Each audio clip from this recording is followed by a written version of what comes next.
I just come back from a couple of days camping in the Lake District and it was stupidly rainy, as is typical Lake District fashion.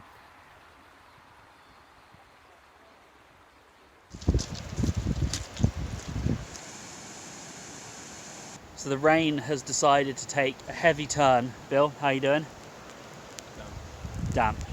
And I've come to dry my tent and I figured I'd do a review at the same time, kill two birds with one stone.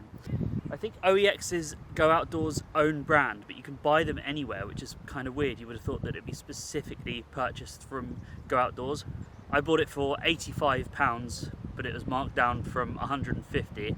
However, I couldn't find anywhere that was selling it for 150. Maybe it's because it's discontinued, maybe because it's like a budget brand. Either way, I think it's really good, especially considering the price. You know, you can buy a lightweight tent for hundreds and hundreds and hundreds of pounds, but for 85 quid, it's pretty damn good. It's a two-man tent with one bedroom, and it's got two doors, which is quite nice because it means you'd have to climb over each other if you're sharing it with someone else.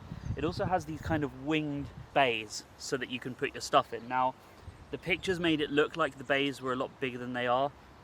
They're good for like boots and maybe a few bits of nut pieces. It's not going to fit your backpacks, which is a bit of a shame. The tent is fireproof, apparently. Obviously I didn't test that. And it's got a hydrostatic head of 5,000 millimeters, which I don't really know what that means. Does that mean that it can withstand 5,000 millimeters of water if it was like stacked on top? I don't know. Did it keep me dry? Yes. Was it chucking it down? Absolutely.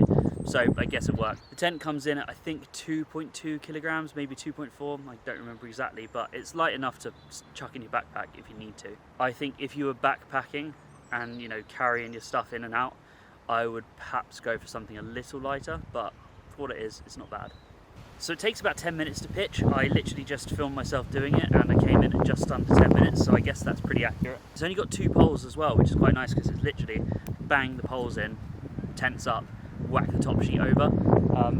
Nonetheless, I still got absolutely caned by the rain yesterday when I was packing away, hence why I'm out drying it today.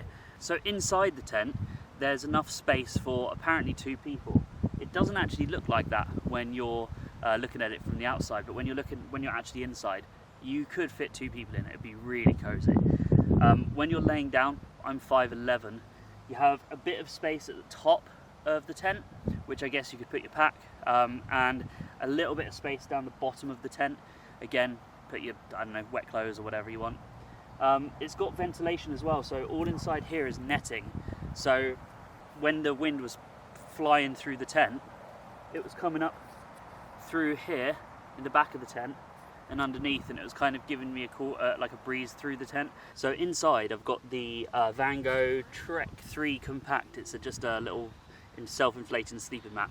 It's smaller than a regular sleeping mat. It literally pretty much just covers your shoulders to your ankles, your feet and your head are off it. And as you can see, getting two in here is a bit of a squeeze, especially when you consider that these bays here are not big enough to have your backpack, and you would potentially have two backpacks in here with you.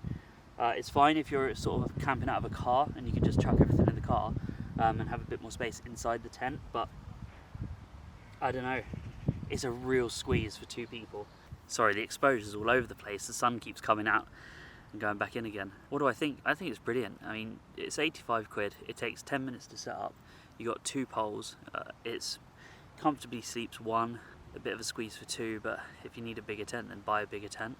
The only sort of cons that I can think of, really, is that I guess it's pretty typical with measurements for how many people can sleep in a tent. You have a two-man is always going to be a squeeze. You know, some of the tents that you see which claim they're a three-man, you could never get three guys in there.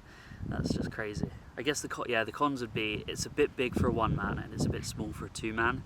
I think I would rather have a smaller tent for a one-man or a bigger tent for a two-man.